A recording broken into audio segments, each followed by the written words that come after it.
Hey my beautiful bitches, it's me and welcome to another episode of Fiona's Coffee Talks. And as always, I like to start off every day with a fresh, hot, black cup of coffee.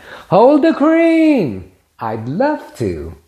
And of course, every morning when I drink my coffee in my mug, which is my logo of course, no more Kahlua, who knew, I think of my favorite quote of the century, which is Oscar Wilde, who said, "Life is too important to be taken seriously, so lighten up, folks." Anywho, so I want to say it is 12:30 on Sunday, December 27th. You will be watching this video, hopefully, on Friday, because as you know, every Friday 10 a.m. is when my new videos premiere. So this Friday is January 1st. So right off the bat, Happy New Year! Yay! We made it. Who knew, right? And that's the whole topic, I guess, of this video is 2020, a year in review. So, I was thinking about this and I thought, all right, what was the main thing that happened in 2020? Obviously, what we're still going through, which is this pandemic. So COVID-19 just fucked everything up, excuse my French. Things shutting down, people losing their jobs, lives being lost, and it's been horrific, and it's not just in the States, it's worldwide. So, it's interesting because I know with Christmas time, people always say, oh, if you could have one wish, what would it be? And I've heard a lot of my friends just even in recent months saying, oh, I can't wait for 2020 to be over. And I get that because, let's face it, this year has been difficult. So you never want to wish the time away, but I get it. And I sort of think the same way. But what I don't want to happen is that now all of a sudden it's going to be 2021 and everyone is going to think that things are going to magically get better. Suddenly, the virus is going to go away. That's not going to necessarily happen. And I know that it's been since March, so it's been 9 months, and it's been difficult to to stay on track with social distancing and all of that. But guys, we have to do it. I've been really anal about it. Forgive the pun, but I've been really a stickler about wearing my mask, not being around people much at all. Even in my apartment, I have my wonderful Christmas decoration set up, which I set up a week before Thanksgiving, and no one has actually been in this apartment to physically see it, other than in my pictures that I posted on social media. But I did notice that on Facebook, over the weekend when people have been posting pictures of Christmas, it seems like by and large, a lot of people went to social gatherings. And even if it is your family, I understand that you want to see your family, but if you don't live in the same household, that's the whole point. And it just seems like it was picture after picture where there'd be groups of 15, 20 people, everyone cheek to cheek, no one wearing a mask. And I'm thinking to myself, you all don't live in the same household. So, and Christmas, what did I do? I didn't see my siblings. I have 3 siblings, 9 nieces and nephews, my parents. I didn't see any of them on Christmas, on New Year's. My parents I see once a week. They're in the Bronx, so I go and do that. But, so I guess the whole point of that is, my wish is a 2-part wish. The wish that this would hurry up and go away. But the bigger part is I wish that everyone would actually do their part. And as hard as it is to maintain that, we kind of have to, otherwise this is never going to go away. I mean, we saw that after Thanksgiving, 2 weeks later, the numbers skyrocketed. And mark my words, now that Christmas has happened and people, didn't necessarily stay away from one another, the same thing is probably going to happen. And you know what? I'm not here to point fingers or shame anyone. That's not really my MO. But, I guess it's a little disheartening when I see all these pictures and I see that I've stayed home and I've done my part and I've not been around my family, as much as that killed me to not be around them, but then I see other people are.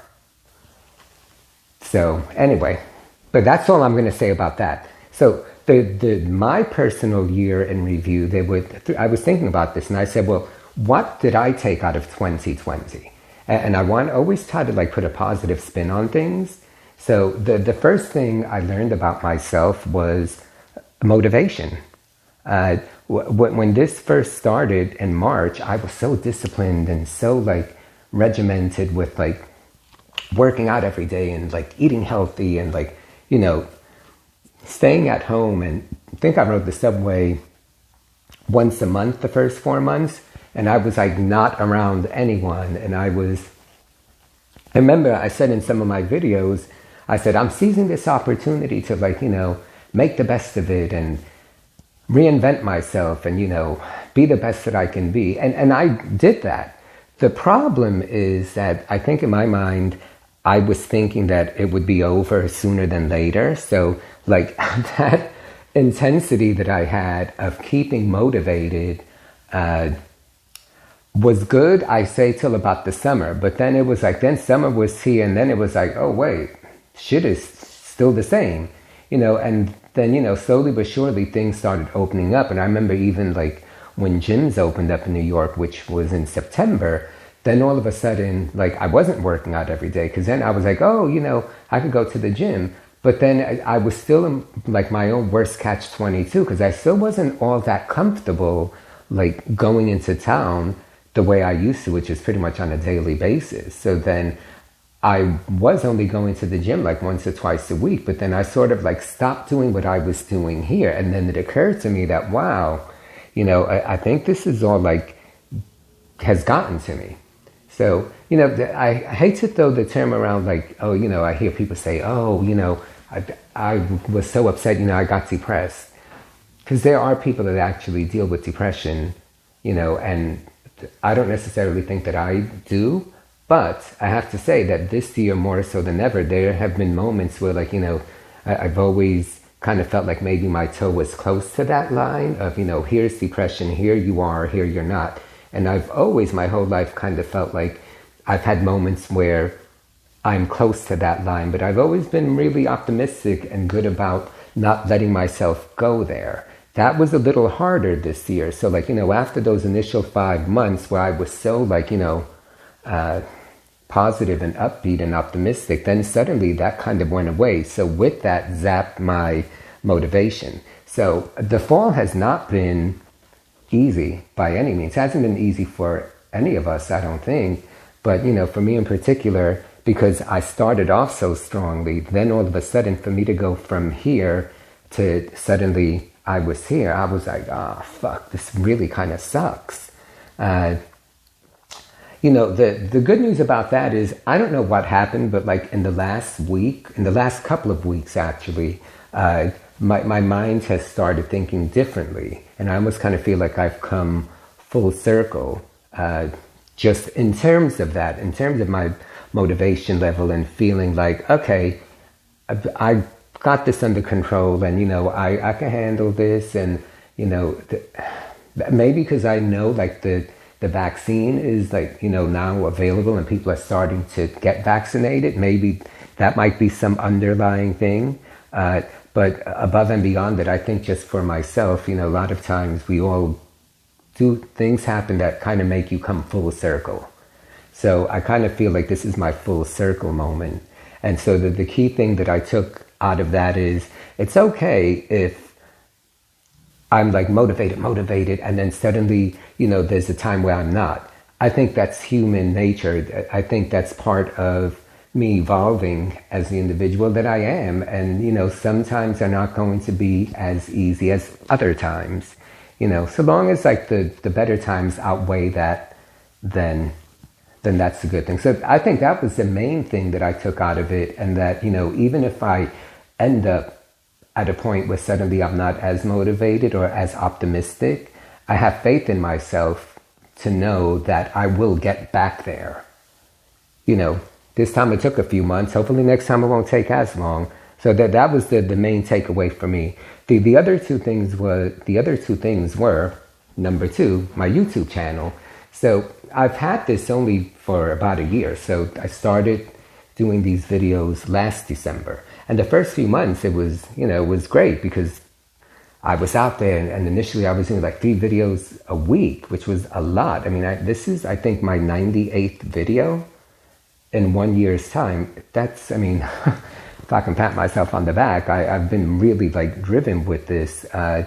But when the pandemic hit, then it became like a little harder. Like, I still had like a whole lot of topics that I wanted to discuss, but then I scaled back from like 3 a week to 2 a week. And now, as you all know, it's once a week.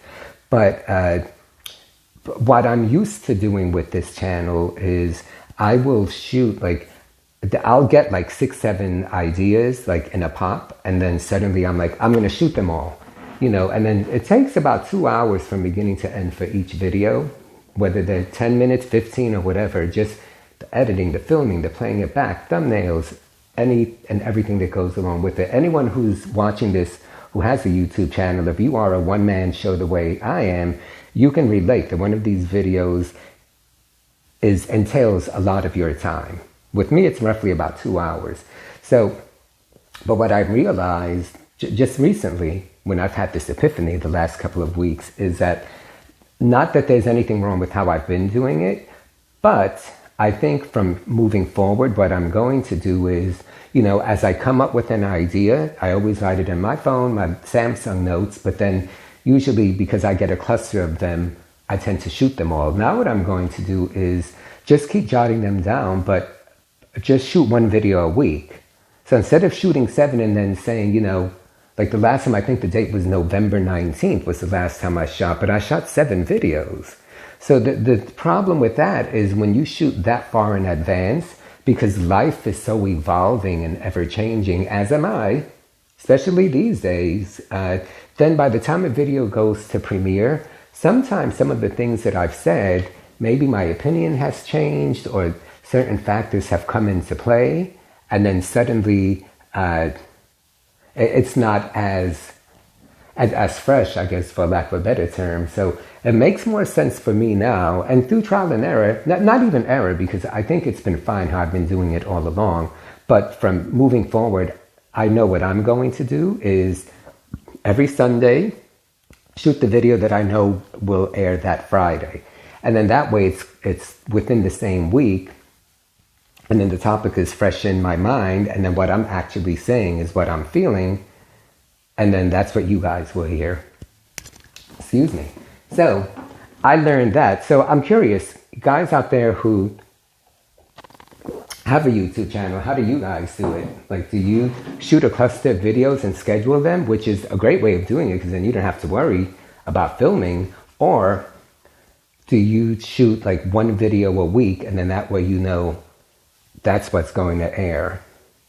I don't think there's a right or wrong way, but I think also for me, it's going to then not force me because I love doing these, but I think it will keep me more on my toes and keep me fresher if I'm filming a video a week. So that was the other thing that I took out of 2020 and having this channel now for a year, because I tell you, it was not easy. It's not been easy, like even trying to come up with topics when there's a pandemic going on and you're not doing a lot, because I kind of feel like I'm like existing, but not living the way I normally would, because right when the pandemic happened, I had a whole list of ideas, honey, I was going to hit the subways in drag as Fiona and do, my subway series, which as soon as I'm okay to do that, and things are okay for me to do that, and the weather permits, I'm still going to do that.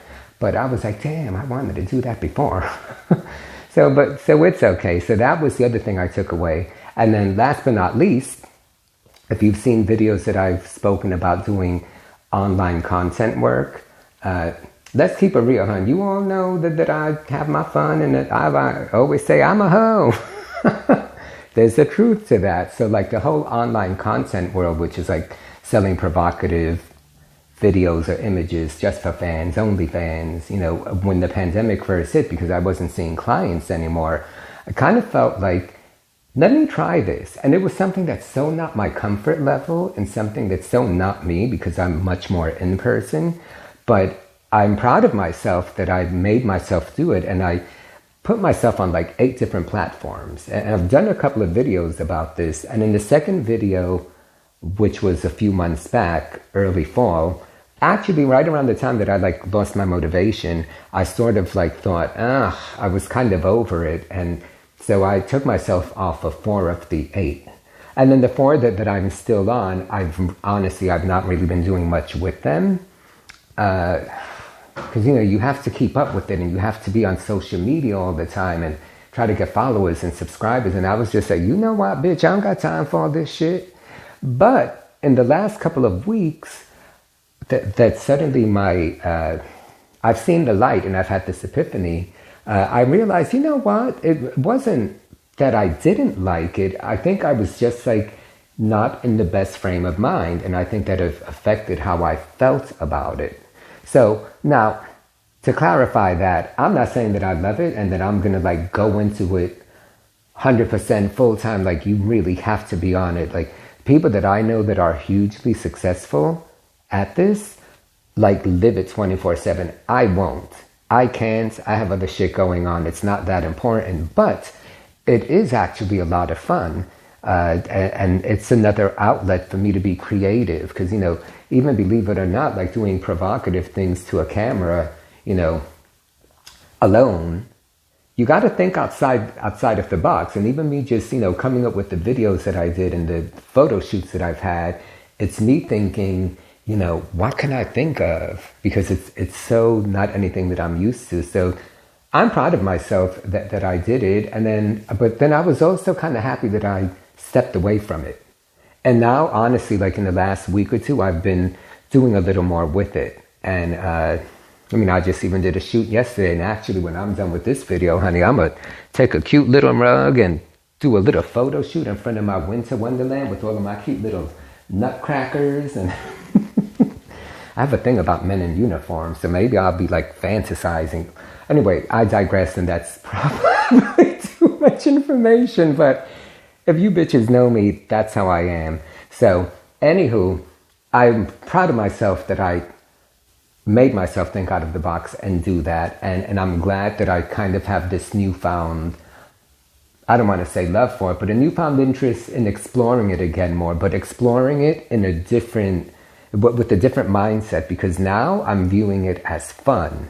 Whereas I think before, it almost felt like it was such a chore because I kind of felt like I had to do it for money. And then also, because I wanted to like be so on top of it that suddenly I was on it 7 days a week. And I was like, oh, bitch, I don't got time for all of that. So, anywho, those were my takeaways from 2020. So, what did you guys take away from the year? I mean, apart from COVID, because, I've lost people. I'm sure some of you have as well. And, it's not been easy. But apart from that, what did you learn about yourself? I think is the most important thing. And then, where has living this year put you? Like, has it put you in a better place? Have you become a better person because of it? For myself, I like to think that I have. So, and I hope that you guys have similar experiences in terms of the end result being that you're like, oh, okay, yeah, I'm good with things. And I think I'm better off now than I was when I started. So, anywho, that is the scoop.